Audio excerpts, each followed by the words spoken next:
Estamos de volta, agora 8h28, ao som de Elvis Presley, Amazing Grace. E esse é o tema aí do comentário tradicional aí de quarta-feira, desta quarta-feira, do mestre Dr. Nelson Egon Geiger, que já está por aqui. Seu comentário é sobre esta música, né, doutor? Isso. Bom dia. Bom dia. Já está aberto para mim? Está aberto, vamos lá. Bom dia, então, a todas as pessoas que estão atentas, ligadas no nosso grande portal Clique Camaquã. De manhã cedo, eu sempre leio uma mensagem do Billy Graham, um dos maiores pregadores de todos os tempos. Billy Graham pregou pelo mundo inteiro, e inclusive teve em Porto Alegre numa certa ocasião, no Gigantinho, e haviam mais de 20 mil pessoas, 30 mil pessoas assistindo Billy Graham. Billy Graham foi assessor, inclusive, de vários presidentes norte-americanos, a partir de Lyndon Johnson, porque John Kennedy era católico, e Billy Graham é protestante. Então, decidi comentar um assunto hoje sobre algo, sobre uma música. Não sem fazer antes uma pequena digressão, dizendo que absurdo que ainda existam alguns governos, há pessoas, a gente admite que estejam com essa visão, especialmente pessoas que são da fé islâmica, são islamitas. Pessoas que se vinculam às tradições originárias dos árabes. Admite-se que o Egito esteja contra Israel. O que não se admite é que o mundo evoluído esteja contra Israel. Porque Israel, primeiro, foi atacado. E, segundo, o que Israel apresenta para o mundo é indiscutivelmente um avanço em técnica, em filosofia, em ciência e, acima de tudo, em religião que ninguém tem. Vejam que tirar a água do mar e transformá-la em água potável, Israel já faz. Então, nesse sentido, eu continuo a lamentar que tenha gente que defenda aquele ataque do Hamas, feito numa rave, onde tinha uma série de jovens, inclusive algum brasileiro lá que lá morreu. É lamentável que existam ainda posições governamentais a favor do Hamas, que é um braço terrorista, todo mundo sabe, do islamismo. O islamismo, na verdade, não tem essa intenção. Há alguns braços terroristas, como o Hezbollah e o Hamas e outros, é que fazem isso. Mas eu digo isso porque houve uma manifestação muito grande de intelectuais e personalidades do mundo assinando uma manifestação pró-Israel. E uma das pessoas que assinou, a atriz Gal Gadot, a Mulher Maravilha, de 3, 4 filmes que ela fez desse estilo, e ela é israelita, eu não sabia. Mora nos Estados Unidos, mas é israelita. E outros grandes personalidades do mundo que assinaram alguma coisa a favor de Israel. Eu manifesto evidentemente, a atenção, a apreensão e a minha simpatia, é claro, com Israel e nunca com o Hamas. Feita essa digressão, eu falo hoje sobre uma música, Amazing Grace, que, traduzido para o português, é Graça Maravilhosa, ou Maravilhosa Graça, como quiserem. É considerado um hino protestante. Na verdade, foi feita por um dos grandes pastores anglicanos, John Newton, e ele, no início, essa música ficou restrita como um hino anglicano, como um hino do anglicanismo, do protestantismo no mundo. Mas ela culminou, eu vou contar a história da música e a história do seu criador. Ela culminou em se transformar hoje em uma das músicas mais aqui que eu tirei da internet, diz que é uma das músicas mais populares e mais bonitas do mundo. No meu gosto, é uma música excelente, bonita. Populares porque a partir dos anos 70, embora a música tenha mais de 200 anos, a partir dos anos 60 e 70, nos Estados Unidos, ela foi muito difundida. Tanto que um dos cantores, como o Dr. Eduardo colocou há pouco, Elvis Presley, com aquela voz dele bem forte, cantava essa música de uma forma sensacional. Tem outros cantores por aí. Eu ouvi no domingo cantada por Andrea Bocelli, também sensacional. E eu tenho um disco que eu sempre ouvia, da Nana Muscuri, grande, ainda é viva, 84 anos, 85 anos.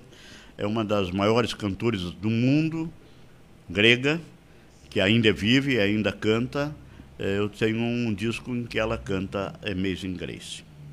Mas, por trás da história de Amazing Grace, por trás da história desse hino que se popularizou depois e que hoje não é mais de domínio protestante nem anglicano, ele, na verdade, é uma música que o mundo inteiro já ouviu e difundiu, por trás tem uma história muito importante. A história do criador dela, John Newton. John Newton. E a melodia de uma forma inesperada, porque, na verdade, John Newton, que foi um pastor anglicano depois, antes eu vou contar a história dele, ele fez apenas a letra. A música não se tem notícia quem é o autor. Como é que o John Newton deteve essa música? E aí vem a história. John Newton era filho de um militar inglês, nasceu no dia 24 de julho, dia do meu aniversário, 24 de julho de 1725, morreu em 1807, nasceu em Londres e em Londres morreu. Morreu com 82 anos e, quando morreu, era um dos grandes pastores e escritor de livros de filosofia do cristianismo da Inglaterra. Mas antes, ele foi um terrível filho, incomodou o pai, fez de tudo, era um sapeca, não obedecia, não fazia nada, vivia se envolvendo com problemas, criando problemas para o seu pai, era um bêbado inveterado, era um desqualificado, que encontrou num determinado momento, vejam bem, num determinado momento da vida, ele encontrou o que ele gostou de fazer e o que ele ganhou dinheiro: traficar escravos, caçando habitantes na África e transportando em navio negreiro, por ele dirigido, por ele conduzido, para vendê-los na Europa, especialmente na Inglaterra. Antes, isto se ocorreu, ele nascido em 1725, e isto ocorreu antes da Inglaterra tomar a iniciativa de acabar com o tráfico de escravos no mundo, que data de 1850, né? ou 1830, uma coisa assim.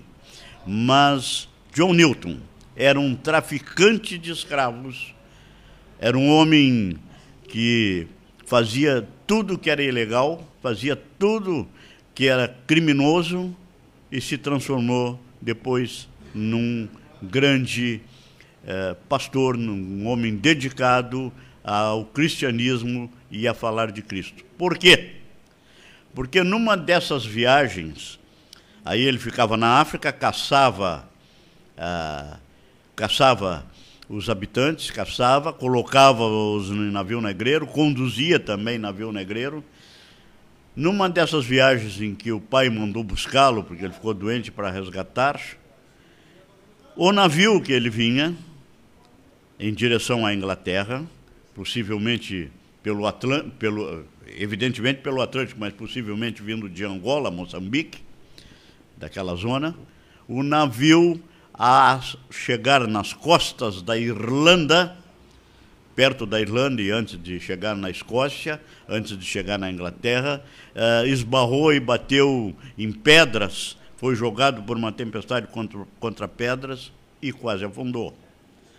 E John Newton, aquele homem dedicado ao tráfico de escravos, à escravidão, dedicado a fazer tudo que era ilegal, bêbado, John Newton se ajoelhou e orou e pediu graças a Deus para lhe ajudar.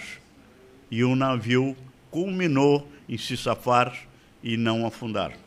Ali, naquele momento que foi ocorrido em 21 de março de 1748, naquele momento ele fez uma oração e foi salvo.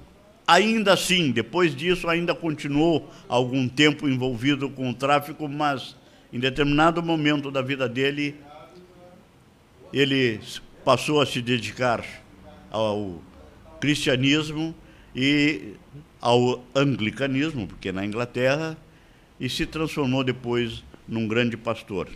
Porque ele leu um livro que existia no navio, nesta última viagem, nessa que o navio depois quase afundou, chamado A Imitação de Cristo. E aí ele começou a se lembrar disso e começou a largar as suas atividades ilegais e a se dedicar, de tal forma que passou de ex-traficante de escravos a defensor da abolição da escravatura na Inglaterra, e foi um dos grandes influenciadores para que a Inglaterra terminasse definitivamente com a escravidão e começasse a intervir no Atlântico, proibindo o tráfico de escravos. Os navios ingleses caçavam, isso está inclusive na história do Brasil, navios ingleses caçavam os navios que traficavam escravos. Bem, John Newton, depois dessa oração e depois de algum tempo que começou a se converter, se transformou num grande pregador, inclusive escritor de livros. E em 1799, ele compôs a letra desta música Amazing Grace. Agradecendo, eu não trouxe a letra aqui, mas ela é muito bonita, cantada em inglês é sensacional. Eu tinha uma gravação que estava no meu celular, perdi, de um pastor norte-americano, preto também, que fez uma pregação e contou a história e demonstrou que apenas 2 ou 3 teclas do piano tocam a música. Por quê? A música não tem autor, a letra tem autor, John Newton. A música foi o que John Newton se lembrou que os escravos presos nos navios faziam. Eram proibidos de cantar, então eles apenas murmuravam. E este murmúrio, ele se lembrou e foi traduzindo isso para a música que foi, então, redigida, mas a música não tem autor, ele fez apenas a letra, e essa música de 1799 para cá, muito tempo ficou restrita ao mundo religioso do protestantismo. Mas, no século passado, no século XX, já a partir dos anos 70, nos Estados Unidos, em Hollywood, essa música começou a ser muito difundida. Grandes cantores a fizeram. Ela, em 2007, explodiu na Broadway, em Nova York, e até hoje tem espetáculos que tocam e falam dessa música. É uma música sensacional, uma música, quem ouve gosta muito, ela é muito bonita, ela não é mais apenas um hino religioso, porque ela foi popularizada. Grandes cantores no mundo inteiro, inclusive com versões diferentes. Falo dessa música hoje, como falei da Mensagem a Garcia, da qual agora ganhei um livro do Dr. Eduardo, que agradeço em público, porque será o objeto do meu artigo escrito, falar dela contar a história para se demonstrar que um homem pecador, um homem criminoso, um homem dedicado a infringir a lei, se transformou num dos pastores mais dedicados a Cristo no mundo, em razão de uma tempestade que quase afundou seu navio, e fez essa música apenas ouvindo as lamentações, os murmúrios das pessoas que estavam presas no porão do navio para serem conduzidas à Europa e se transformarem e serem vendidas como escravos. Uma história sensacional, vale a pena a gente ver, vale a pena quem puder depois procurar e escutar a música, porque conta que o homem pode ser, em determinado momento da sua vida, um grande pecador, mas pode se transformar também num grande santo. Este é o artigo dessa semana. E eu, antes de encerrar, doutor Eduardo, quero fazer uma saudação ao governador do distrito LD3 do Lions Club, que se encontra hoje em Camaquã, que vai fazer uma trajetória de visitações, que inclusive estará dando uma entrevista e sendo entrevistado aqui no Clique Camaquã mais tarde. E ele, governador, vem com sua comitiva, hoje à noite, um jantar dos dois clubes de Camaquã, Lions Clube Camaquã e Lions Clube Universitário, com a presença do governador do distrito LD3. Bom dia. Bom dia. Comentário de Dr. Nelson Egon Geiger, que você confere depois acessando o Clique Camaquã. 8h44, rápido intervalo e já voltamos.